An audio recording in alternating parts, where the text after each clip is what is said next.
And for more on this breaking news, we are welcoming in founder and executive director of the National Security Institute, Jamil Jaffer. Jamil, thank you so much for being here tonight. Thanks for having me, Natasha. So this is the third such object shot out of the sky by the U.S. military. What do you make of these breaking details we just heard Joe telling us about, that this latest object did, in fact, cross over into U.S. airspace? Well, obviously, again, deeply troubling information. Now, 3 different objects breaching U.S. airspace, undetected until they came into U.S. airspace, and then tracked for a while. And in the last 2 cases, in the last 24 or 48 hours, the United States decided to take a shot in cooperation with Canada on the second one, and ultimately take both of these objects down. That's terrific that we decided to take that action. The real question, though, is what are these objects? What are they doing in our airspace? And why don't we know what exactly they are? Could the U.S. be doing more to spot these objects before they get into or so close to American airspace? Well, as a traditional matter, we've had a generally good battle awareness, situational awareness of our airspace because of the fears of, nuclear missiles, ballistic missiles, and the like. And so we have NORAD, the North American Air Defense Command, that cooperates closely with Canada to monitor not just our own airspace, but Canadian airspace as well, and also to monitor the approaches to our mutual airspace. What's concerning here, obviously, is that we haven't detected these objects in the past. There were 3 apparently during the Trump administration, 1 earlier in the Biden administration, and now 3 in the last week. So it's obviously concerning that we're not catching these things. It's good that we're catching them now. It's good that we're taking action. But what exactly are these objects? The one that we heard about being shot down on Friday, first detected on Thursday. These U.S. fighter jets circled it, examined it closely. We're still not able to say, or at least the White House hasn't told us yet, what they think these objects are. They say they haven't been able to identify this one and perhaps the Canadian one. That's obviously concerning in and of itself, even though we got a close look at them. Third one shot down in such a short amount of time. At what point does this become something that is approaching a policy in terms of when we see this, we shoot it out of the air, even before we can determine where it came from, what exactly it's doing, or what's inside?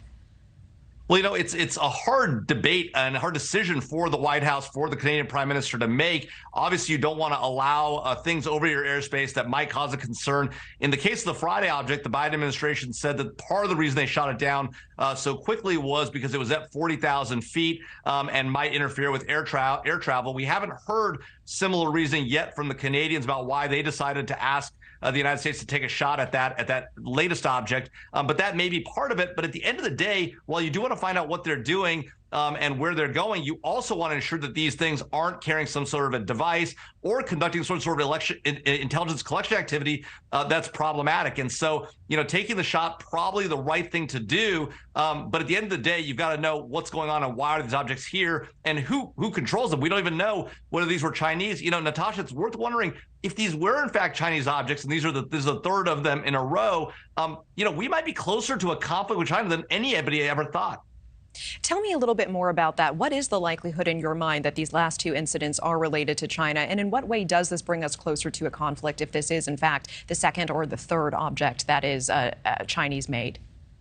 Well, we know that at least 4 balloons had transited over the United States before we detected this earlier one that was shot down last weekend on February 4th. So we know that there were multiple Chinese balloons. Now, the question is, are these different? Are they different kinds of objects? These appear to not be maneuverable like the Chinese balloon was. They appear to be significantly smaller, at least the one we heard about on Friday.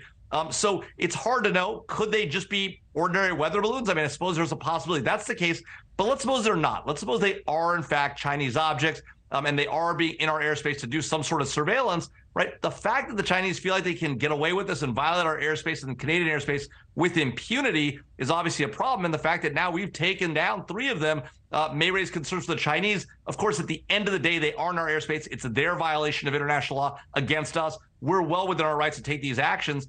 And so just the question is, why are these all here and what are they doing? If not China, what is the next possible point of origin?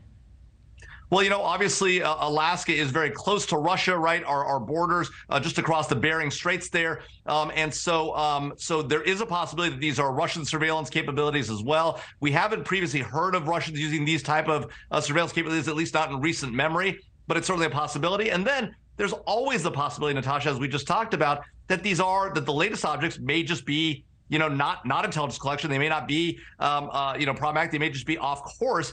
seems unlikely given the rapidity with which we've seen these, but that is always a possibility that we can't forget. All right, Jamil Jaffer, thank you so much for your time. I truly appreciate it.